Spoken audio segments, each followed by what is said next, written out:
Art does not always provide neat answers. It merely opens a small window, allowing us to pause and reflect upon the fragile, fleeting nature of our own lives.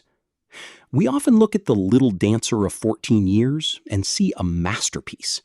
But if we look closer, through the prism of Edgar Degas' own failing vision, we see something else entirely.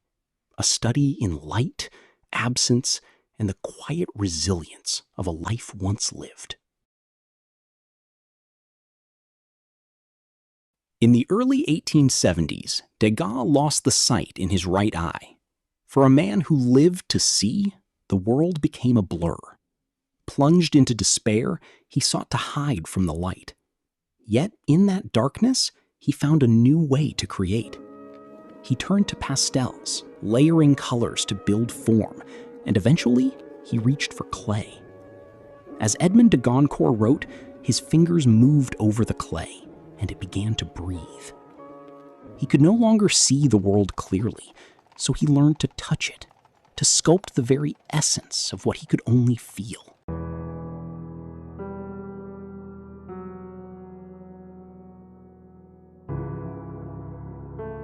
Paris, 1875. The new opera house was a gilded sanctuary for the elite, but behind the stage, it was a different world. The young dancers, known as Petite's rats, were the daughters of the working class. Their lives were defined by grueling training and poverty. Degas saw them, not as objects for predatory gazes, but as humans. He paid them to pose, not for pleasure, but for his craft. In the silence of his studio, away from the opera's harsh lights, he was not just a painter. He was a witness to their humanity.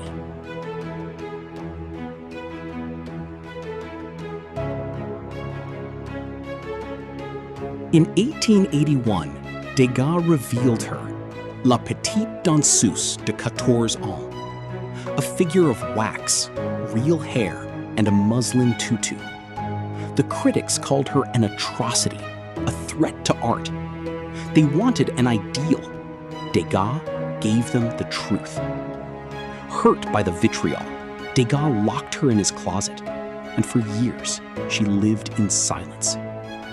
But who was the girl beneath the wax? Marie van Goethem, a daughter of a tailor and a laundress, living on the edge of survival. For 3 years, she was Degas' muse. Then, dismissed and scandalized, she vanished into the tragic silence of history. Today, she stands in museums across the globe, the most famous dancer in history. We gaze upon her, wondering about the girl who gave her body to the wax and her youth to the stage. She is the ghost of a life crushed by existence, yet immortalized in bronze. We are left only with her image and the questions we ask of her.